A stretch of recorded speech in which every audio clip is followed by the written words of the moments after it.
Right now, there is a lot of confusion.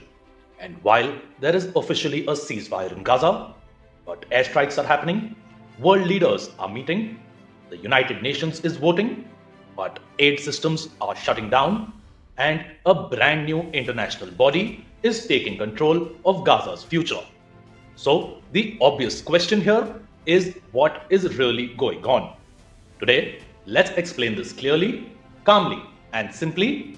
No slogans, no shouting, just facts and logic.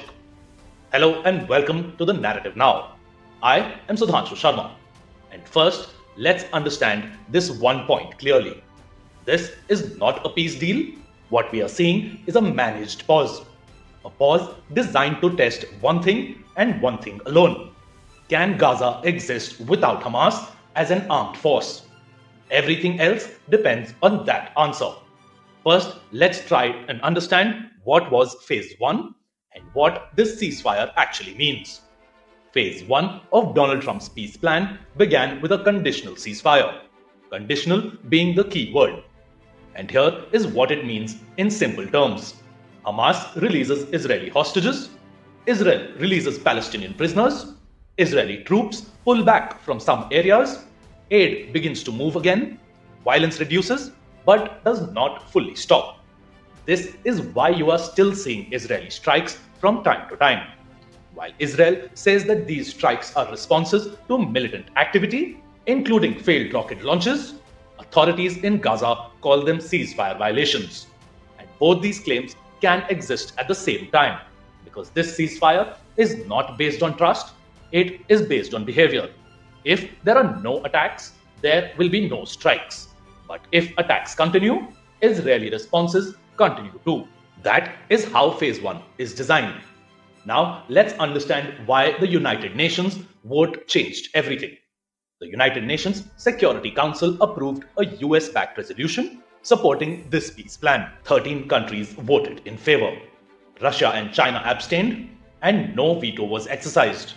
That matters because it gives the plan global legitimacy. Because at first, many Arab and Muslim countries said one thing very clearly that we will not send troops or take responsibility without United Nations approval.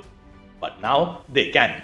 The resolution authorizes an international stabilisation force, border monitoring, security enforcement, and most importantly, demilitarization of Gaza. That last point is the heart of the plan. Next comes the Hamas question, the central obstacle to this peace plan. And let's be very clear here. Israel accepted the plan, the Palestinian Authority accepted the plan, but Hamas rejected this plan outright. Why? Because the plan demands that Hamas disarm permanently. No rockets, no tunnels, no private army. And that is where reality steps in. Because Gaza elected Hamas, Hamas chose war, and Israel responded with force. And now the world is saying something very blunt. You do not get reconstruction, money, or control while staying armed. But this is not revenge, it is a security condition. Because peace without security is not peace, it is only a delay. Next, let's look at the Trump and Netanyahu meeting, which took place on the 31st of December of 2025. And just look at the timing. On the same day that Israeli strikes took place, Donald Trump met Benjamin Netanyahu at the White House. And while Trump called Netanyahu a wartime prime minister, in return, Netanyahu praised Donald Trump for reshaping America's role in West Asia. Donald Trump also sent a very clear message that Hamas has a short deadline to disarm and that there will be no extensions, no endless talks. After which, Benjamin Netanyahu announced an Israel Prize for Peace for Donald Trump because symbolism matters and because this was a signal showing that US and Israel are fully aligned. Now, let's discuss phase 2, including the Board of Peace. This is where things fundamentally change. Donald Trump announced a Board of Peace, which you can think of as an international authority overseeing Gaza's transition. It will manage governance, reconstruction, funding, investment, and long-term stability, of which Donald Trump will be the chairman, not till he is in office, but for life. Other members include senior US officials, global financial leaders, and representatives from Qatar and Turkey.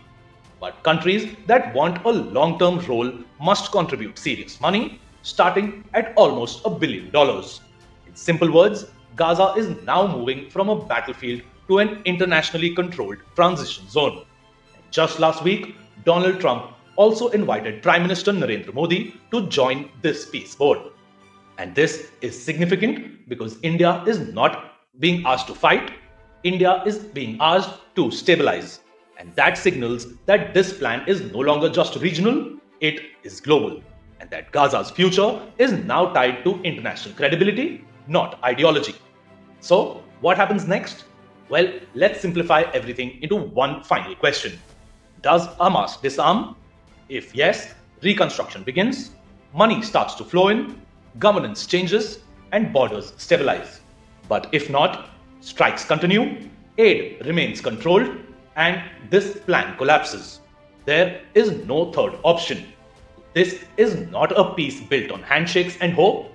It is a peace attempt built on pressure and enforcement. While it may feel uncomfortable, it may feel harsh, but after years of war, this is the system the world has chosen. Because ceremonies do not stop rockets, statements do not stop tunnels, and intentions do not stop violence. Only security does. And the coming weeks will not decide who is right, they will decide whether peace is even a possibility. That decision will not be made in conference halls, it will be made on the ground.